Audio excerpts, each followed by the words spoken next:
Hey guys, welcome back to the channel. This is Gab from Tech Tips for Business. For today's video, we are going to talk about how to count words in Microsoft Excel. Let's get started. First, all we have to do is have a set of data over here.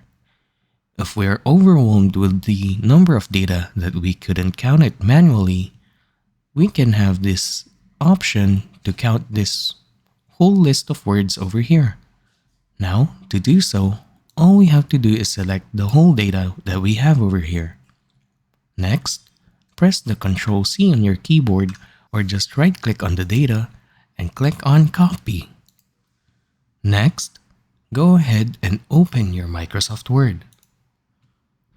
Once you're in your Microsoft Word, all you have to do is press the following.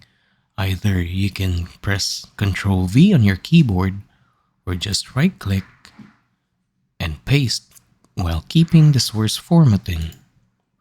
Just remember that even the numbers are considered as words. So this number over here signifies one word. So all in all, we can see the number of words we have on the bottom corner of the screen, which is 86 words. Even without selecting the data, you can get the 86 words. And that's quite simple, isn't it? And that is how you count words in Microsoft Excel.